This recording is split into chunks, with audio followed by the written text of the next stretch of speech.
မော်ရထက်ပိုပြီးပါရမီပါတာတိတာထင်ရှားတဲ့ Doctor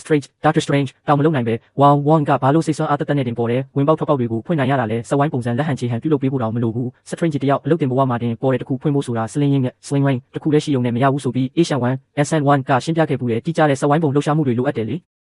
Strange ကအမြင်တောက်ပြီးအမြန်တင်ယူနိုင်ခဲ့ပေမဲ့သူဟာစံနှုန်းမီနီလန်ကိုပဲကျွမ်းကျင်ခဲ့တာပါဝမ်ကတော့မတူဘူးအခြားသောမော့ဆရာအများစုကပေါ်တဲ့တွေကိုခီးသွားဖို့လောက်ပဲတုံးကြပေမဲ့ဝမ်ကတော့ဒါတွေကိုလက်နက်တစ်ခုအနေနဲ့ပြောင်းလဲအသုံးပြုခဲ့တဲ့အပိုနီမောဒီပါလီမန်အောက်ကိုရင်ဆိုင်တုန်းကသူနဲ့ Strange တို့ပူးပေါင်းပြီးတိုက်ခိုက်ခဲ့လို့မော့စီကနေတွေးထွက်အောင်ထိလုံနိုင်ခဲ့ကြတဲ့နောက်ပိုင်းမှာ Black Dwarf က Iron Man သူ့လက်မောင်းကိုဖျက်ပစ်ခဲ့တယ်မင်းကိုငါမင်္ဂလာဆောင်ဖိတ်ရမယ်တဲ့အဲ့ဒီလိုထိန်းချုပ်နိုင်စွမ်းမျိုးကပါရမီတက်တက်ကြောင့်မဟုတ်ပဲကျွမ်းကျင်ပိုင်နိုင်မှု Mastery ကြောင့်ဖြစ်ပါတယ်ဝမ်ဟာကာမာတာရဲ့တာစစ်စစ်တယောက်ပါသူဟာအသက်3နှစ်ကလေးက Asian One ရဲ့လက်အောက်မှာလေ့ကျင့်ခဲ့ပြီးစာကြည့်တိုက်ကို10နှစ်ကြာထိန်းသိမ်းခဲ့တယ်လို့ပေါ်ရမန်အန်တွေကိုလည်းအကြိမ်ပေါင်းထောင်ချီပြီးလေ့ကျင့်ခဲ့သူဖြစ်ပါတယ်Strange ရဲ့ပါရမီရှင်ဉာဏ်ကြီးရှင်ဖြစ်မှုသာမရှိခဲ့ရင်ဝမ်ဟာတရားဝင်ဆုံးထူးဆန်းမင်း Sorcerer Supreme ဖြစ်လာမယ်သူပါဝမ်တက်တာလင်း